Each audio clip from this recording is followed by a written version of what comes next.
هو احنا كل ماتش لازم هيدخل فينا جون او جونين من كور ثابته يا اما كور عرضيه.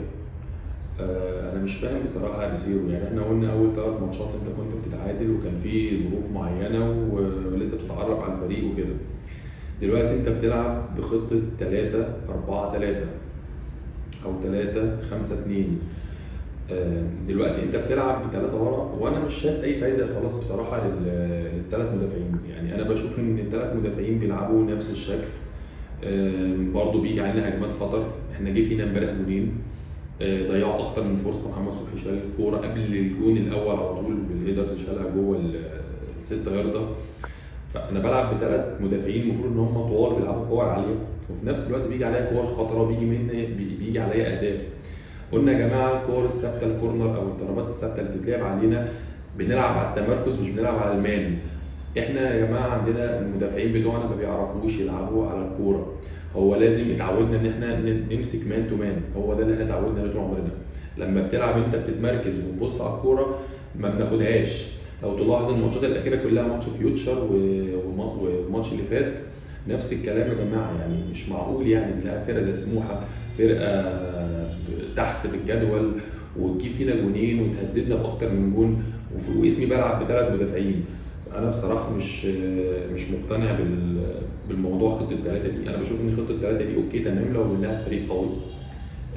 حتى لما شفنا امبارح لما الزمالك لما بدا يخرج صلاح مصدق ولعبنا باثنين ورا، بدانا ان احنا نستحوذ على الكره اكتر ورحنا للجون وضيعنا اكتر من فرصه. لكن واحنا بنلعب بثلاثه ما بنروحش للجون كتير. نص الملعب بيضيع مننا كتير جدا. تاني حاجه يا جماعه، مش معقول عبد الله السعيد كل ماتش وهو اللي بيفرق معانا وهو اللي بيخلينا نستحوذ على الكوره. دلوقتي احنا لما عبد الله السعيد بيخرج بتحس ان انت فريق عادي جدا يعني بصراحه يعني. الزمالك كسب ورجع للماتش بعد ما كان بعيد وكذا مره. يعني الزمالك الاول كان اتقدم وبعدين خسر 2-1 وبعدين بدا يرجع تاني. فعبد الله السعيد يا جماعه دلوقتي راجل، يعني هو دلوقتي اتصاب، احنا مش عارفين اصابته هتقعد قد ايه. فمش معقول ان انا يعني اعتمد اعتماد كلي على عبد الله السعيد. عبد الله السعيد يغيب، الزمالك يتاثر في نص الملعب جدا. بشوف ان دونجا اداؤه برده، انا مش عارف. دونجا بصراحه بيلعب ماتش ماتشين كويس وبيقعد عليهم فتره. نزل كميه ميس باص عملهم رهيبه بصراحه في الماتش. مش عارف يعني ده ايه مشكله دونجا دلوقتي. تاني حاجه برضو من اخطاء بيسيرو، انت دلوقتي بدات ان انت تهاجم لما كنت خسران. يعني انت دلوقتي يا بيسيرو عملت تغييره في نص الملعب، انت خرجت صلاح مصدق الاول وخرجت ناصر ماهر ونزلت مصطفى شلبي ونزلت دونجا في تغييره غريبه جدا. انا مش محتاج، انا راجل دلوقتي خسران 2-1. ايه لازمه دونجا دلوقتي ان انا انزله في نص الملعب؟ يعني كانت تغييره غريبه جدا بصراحه. انا ماشي نزلت مصطفى شلبي تمام. ارجع انا بقى ناصر ماهر اللي انا كنت بلعبه هاف شمال ادخله نص الملعب، ده الاولى. وانا كده كده عندي محمد شحاته وعندي عبد الله سعيد في نص الملعب. ما كانش ليه اي معنى بصراحه تغييره دونجا دي. الراجل نزل بصراحه يعني كان وحش جدا، وكان تقريبا بيلعب ميس باص كتير جدا لدرجه ان في ميس باص عمله خلى او لبس بمعنى صح يعني بنتاج انذار ملوش اي لازمه عشان ينقذ كوره كانت هجمه مرتده على الزمالك. طبعا زي ما قلت طبعا بيسيرو بيلعب بخطه يعني فيها 3 مدافعين. المفروض ان هي في عمق، يعني المفروض ان انا بالخطه دي يبقى عندي عمق اكتر دفاعي. لا انا كنت بشوف حاجات غريبه جدا. كنت بشوف 1-على-1 و2-على-2 و3-على-2 يعني حاجه غريبه جدا يا جماعه. يعني انا ليه بلعب 3 وفي نفس الوقت بيجي عليا كميه الهجمات دي بالنقص العددي اللي ورا ده. تاني حاجه الكور العرضيه حاجه غريبه جدا. يعني انا مش معقوله كل كور عرضيه تقريبا باخدها سموحه، سواء اللي دخلت جون او اللي اتصدت. فهي بصراحه لازم بيسيرو يتدارك الاخطاء دي. مش معقول يا جماعه نادي الزمالك كل ماتش بيخش فيه جون او جونين. مع احترامي كل الفرق اللي بنلعبها. في اداء، في ناس طبعا كان ادائها كويس بغض النظر عن اداء الناس اللي كان ادائها وحش. في ناس بصراحه كانوا كويسين جدا. بنتايج طبعا يعني يا جماعه بصراحه يعني يعني اكتر حاجه عملها مجلس الاداره دي بشوف دي الحسنه يعني مش الوحيده او الحسنه، افضل حاجه اتعملت بصراحه. بنتايج اللي هو يعني تفعيل بند العقد بتاعه بتاع احقيه الشراء ده. فبصراحة صفقة سوبر للزمالك. لعيب زي ما شفنا شبه متكامل، راجل باك شمال زي ما بيقول الكتاب، راجل دفاعيا هايل، هجوميا زي ما بنشوف اوفراته عامله ازاي، والجديد اللي احنا بنشوفه دلوقتي الشوتنج من بره ال 18 صاروخ بصراحه. يسأل عنها برضو الهاني سليمان، ولكن الكرة بصراحة قوية جدا. حاجة احنا كنا مفتقدينها بقالنا كتير، فنتمنى استمرار بنتائج وبالاداء ده. وبصراحه لعيب يفيد الزمالك جدا، ما حسيناش باي غياب لفتوح، بالعكس انا بشوفه افضل من فتوح في حاجات كتير قوي. التكمله الهجوميه بيكمل جوه ال 18، شايف زي ما شفنا في ماتش الاهلي الاخير.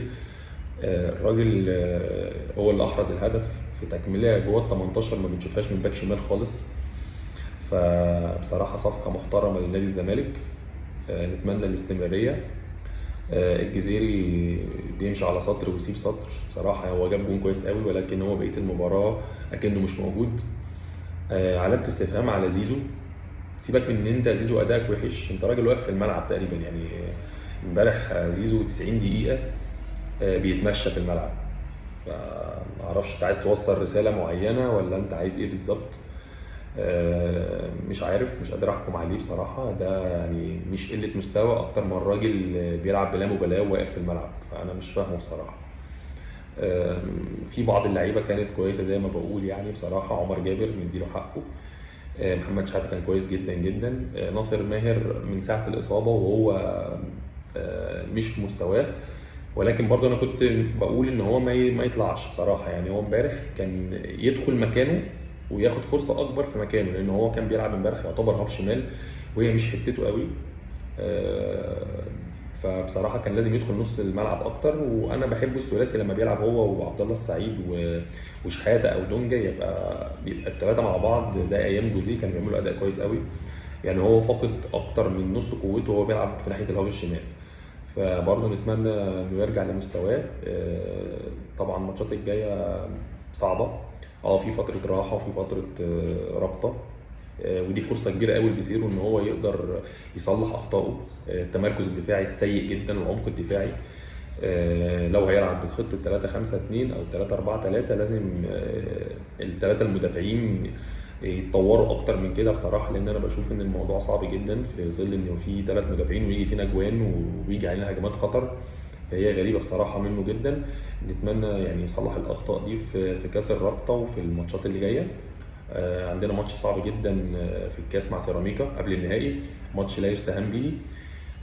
واكيد في النهائي طبعا هيبقى بيراميدز، بطوله للزمالك في موسم صعب جدا. اتمنى ان الزمالك ياخد البطوله دي يعني في موسم صعب. اعتقد هي مش هيبقى في حاجه غير البطوله دي، ولو قدرت تاخد الكونفدراليه.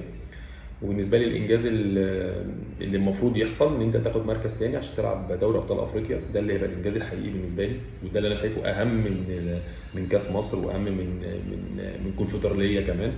ان انت تلعب السنه الجايه تشامبيونز ليج، لان انت سكوادك هيبقى السنه الجايه هيبقى قوي. حرام ان احنا نلعب كونفدراليه تاني يا جماعه بصراحه. فنتمنى ان بيسيرو يركز على الموضوع ده جدا. ونتمنى التوفيق لنادي الزمالك الفتره الجايه.